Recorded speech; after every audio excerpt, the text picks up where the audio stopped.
In this roundup of the week, negotiators at UN climate change talks struggle to deliver and duly get told off by Time magazine's Person of the Year, Greta Thunberg.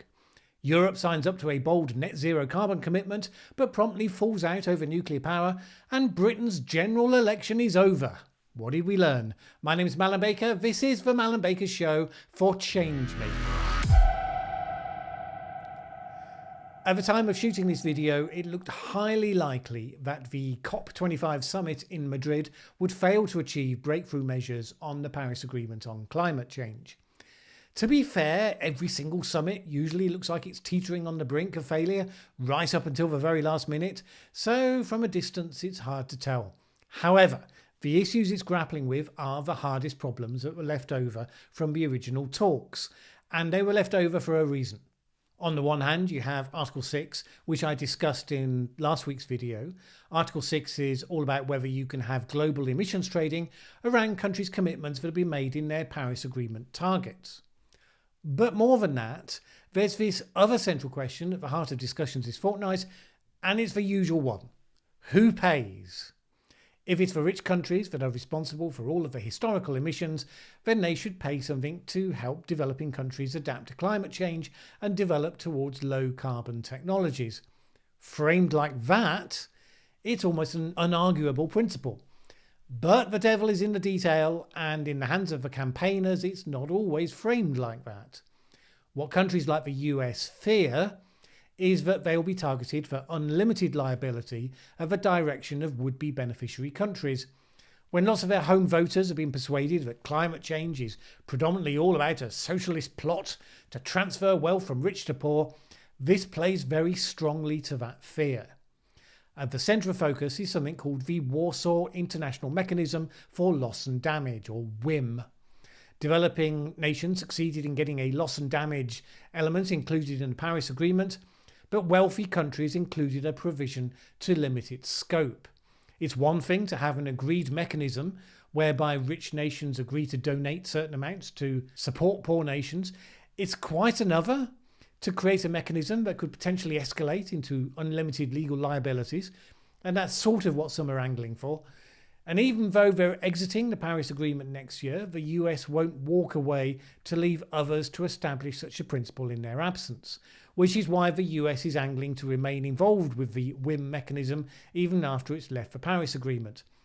Obviously, the campaigners are seeing this in very black and white terms. It's all about the rich countries, and particularly the US, trying to evade their clear and obvious responsibilities. I do think it's more nuanced than that, and there are legitimate concerns. For instance, one of the photos illustrating this story online showed damage left by Cyclone Winston. And it kind of underlined the point, how you could make the case that after every extreme weather event, that this was caused by climate change and therefore rich countries should cover the full cost of the damage, reparations. But of course, we've always seen extreme weather events. And the danger is that something that used to happen anyway becomes wholly weaponized without a high degree of proof that any specific event has been caused by global warming that otherwise would not have happened. No country is going to sign up to that sort of principle potentially being used against them. That's not the same as saying that rich countries shouldn't help support developing countries to make the transition. At a time when we're asking why countries like China and India aren't moderating the creation of new coal-fired power stations and aren't submitting updated, more stringent Paris targets, if you look at the chain of incentives, it leads directly to this issue. At this summit, we've seen a group of 4 countries specifically heading up the call on wealthier nations to provide more funding to tackle the problem: China, Brazil, South Africa, and India. If your position is that you want the US and Europe to pay a significant slice towards your program to mitigate climate change, then you have zero incentive to take early actions before that funding has been secured. In fact, completely the opposite. Worried about our new coal-fired power stations? Well, pay up. Want us to adopt more stringent targets? Well, pay up. If they jump into a leadership role and say, oh no, this is a crisis, we're going to go net zero as soon as humanly possible, what incentive would anyone have to throw money in to help make it happen? Because it seems to be happening already. For campaigners lining up to add their voices to the call for the US and others to pay so-called reparations to poorer countries in the name of climate justice, mostly of no sense whatsoever that they are supporting a dynamic that pushes action backwards, not forwards. To change the world, you have to see the world clearly as it is, not the way you'd like it to be. The rich countries could be persuaded, probably, to pay a significant amount to help developing countries to adapt. They won't pay something that their own population will see as disproportionate, and they won't sign up to unlimited liability. The major powerhouse developing countries won't sign up to more action until they've achieved the best deal they can negotiate for themselves. They will probably make the problem worse in the short term because it increases the pressure on the other side to do a more generous deal. The main problem is that out of the two developed nation blocs, only Europe is motivated by a burning need to resolve the problem. The US is currently conflicted, with its executive branch indifferent to the science, leaving individual states and corporations to try to fill in some of the gap. That creates an additional incentive for the developing nations to block progress until after the next US election to see how much that situation might change. We could see leadership that kicks back against the incentives. Such things are possible. I think back to Lyndon B. Johnson signing the Civil Rights Act and Riley observing as he did so that he was basically guaranteeing an end to support for his own party in the southern states for the foreseeable future. Sometimes leaders will do the right thing in spite of their narrow interests, but not often. And there are precious few constituencies that China, Brazil and India have to respond to in their own countries, pushing for a different approach. So that's where it is. By the time you see this video, you may well know the outcome already. The thing I predicted last week, that one of the few aspects of the summit that would provoke media coverage would be a speech by Greta Thunberg, that was an easy prediction to get right. The profile on Greta Thunberg was guaranteed in any case by the fact that Time magazine made her its Person of the Year, a high-profile slot much coveted by certain US presidents. Indeed, Trump had been on their shortlist this year, as was US Speaker Nancy Pelosi, but it was Greta who came through. Not that such an outcome would bother or provoke the most powerful man in the world, obviously. What's that? Oh, he tweeted about it. Well, I'm sure he did so in a very statesmanlike way. Well, all right. In fact, he tweeted this. So ridiculous. Greta must get to work on her anger management problem, then go to a good old-fashioned movie with a friend. Chill, Greta, chill. With that as a backdrop, Greta could have stood there and said absolutely nothing and still got a certain amount of attention. But it was interesting what she did actually do, because it reflected the difficulty that she and her advisors are facing with these speeches. This was one thing she said. A year and a half ago, I didn't speak to anyone unless I really had to. But then I found a reason to speak. Since then, I've given many speeches and learned that when you talk in public, you should start with something personal or emotional to get everyone's attention. Say things like, our house is on fire, I want you to panic, or how dare you. But today I will not do that, because then those phrases are all that people focus on. They don't remember the facts, the very reason why I say those things in the first place. We no longer have time to leave out the science. What she's discovered is the power and the limitation of the soundbite. Her previous speeches got lots of attention, partly because of the context, but then also because they had this powerful soundbite. Young girl says, I want you to panic, or how dare you? It's highly memorable, but it's not persuasive. And she's been trying to work out how can her interventions have more impact in the way that she wants. You may recall that I criticised the tone and message of her US United Nations speech a few months ago, which received more kickback than usual from others as well, something that she also commented on. So this speech was very different in tone, and the challenge for her is that it is much less memorable. Without the sound bites, it doesn't have the penetration. That's the nature of the dilemma. It's not that the principle of the single powerful refrain is wrong. it comes down to the most difficult task, getting such a message that is both memorable and persuasive. A let's take back control or get Brexit done for the climate movement. In this case, she gave a perfectly good presentation that got very little real attention because it focused on some of the facts and then some of the campaigners' polemical talking points. And therein lies the problem. She's a child becoming a very young adult. She doesn't carry credence to talk science to international bodies. That's why her previous messages about don't listen to me, listen to the scientists were so effective.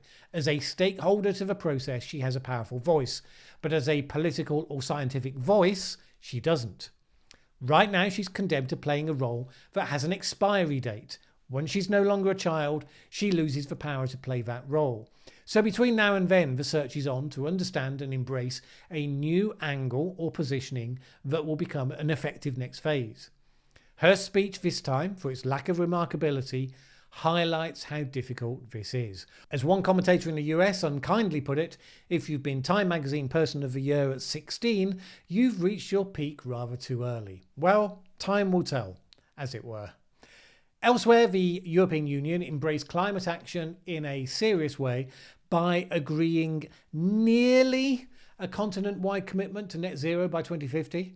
I say nearly because Poland, which depends heavily upon coal, refused for now to be part of the commitment. The EU has given it a waiver, but promised to return to the issue next year. Poland wasn't the only country that had some anxieties about the commitment. Several others, all Eastern European countries, wanted financial guarantees before signing up and confirmation that nuclear power would be included in the permitted energy mix.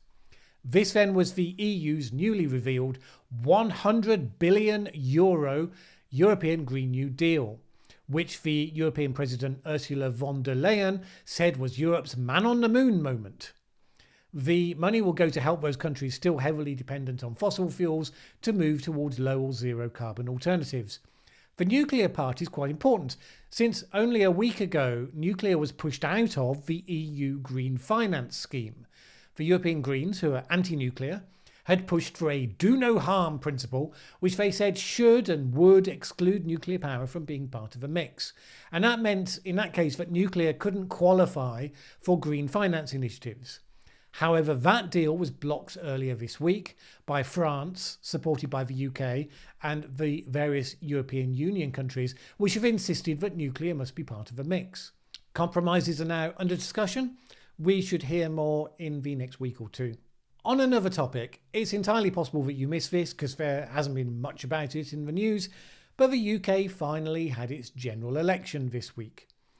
It was one of those meltdown elections, and the Conservatives now have a thumping great majority, which means that Brexit will definitely happen, and whatever other problems the country faces, parliamentary paralysis will no longer be one of them. With very little time to have reflected on all of the ramifications, here are a few of my learnings from the outcome of this election. 1. 4 years ago, David Cameron observed that Twitter and Britain are not the same. This election reiterated that point in style. According to one study, Jeremy Corbyn and the Labour Party demonstrably won the campaign on Twitter. Tweeting or Facebook posting to everyone else in your own bubble should not be mistaken for election campaigning. 2. Just because you declare an election to be a climate election, that doesn't make it so. Given their commitment to net zero carbon in 2050, the Conservatives could have gone in hard with the environmental debates, challenging the other parties to explain how they expected to achieve the goal faster in face of all the practical obstacles that seem to be in the way of doing that. Instead, they mostly ceded the debates and ran away from them. It didn't matter. I said at the time I didn't think Boris Johnson not showing up to the climate debate would hurt him, and clearly it didn't. Lots of parties broadly in agreement doesn't come to define the topic of an election, even if you persuade one of the broadcasters to focus a whole debate on that single topic. Now, it wasn't unique to the climate issue. Labour tried to make it the NHS election, as it generally does. When it came to social media buzz and opinion polls, they were arguably onto a stronger pitch, since it's an issue that people of the UK care deeply about and indeed were talking about. But the suggestion that Boris Johnson wanted to sell the NHS to Donald Trump had zero credence behind it. I mean, why would any British Prime Minister of any colour want to do such a thing? I mean, there has to be something in it for them. It doesn't suit any government's agenda to have the NHS having to pay much higher drug prices than they do at the moment. So, although it was repeated over and over, meme after meme, it didn't turn out to be a persuasive argument with the electorate. After all, anyone who's old enough and has been paying attention will know that every election for the last few decades we've been told this was the last chance to save the NHS. Since the Conservatives have won many of those elections, you'd think it would have gone by now. If, by this time in 4 years, Donald Trump is running the NHS, then obviously we'll all be kicking ourselves. 3. The pool of people like me, the floating voters, rather than the die-hard partisans, seems to have been growing larger. Hence, you could get switches in constituencies that have been solid Labour for decades to elect Conservatives. It's the issue of Brexit that levered them out, along with the reaction against the relatively far-left vision of Jeremy Corbyn. They may go back again in the future, but never again can they be taken for granted. And I see that as a positive. You have to earn votes in an election. You can't just expect them to show up as of right. And that's also meant a shift in the traditional ways of seeing support. Some people tweeted this image about climate change and class war. I'm imagining when they did that they imagined themselves on the side of the working classes, because that's the class war trope. Of course, in this election, many more of the working classes voted for Brexit and for the Conservatives. So I'm not sure how the class war invective really plays out now, unless they actually meant that they were middle-class vegans who were intent on class war against the workers. I suppose that would make sense, but I'm pretty sure it's not what they meant. 4. To win a UK election, you still need to play to the centre. Creating a buzz on social media or exciting young activists is not enough. People said that Jeremy Corbyn couldn't win an election, and it turned out that his leadership was a big factor in the swing away from Labour.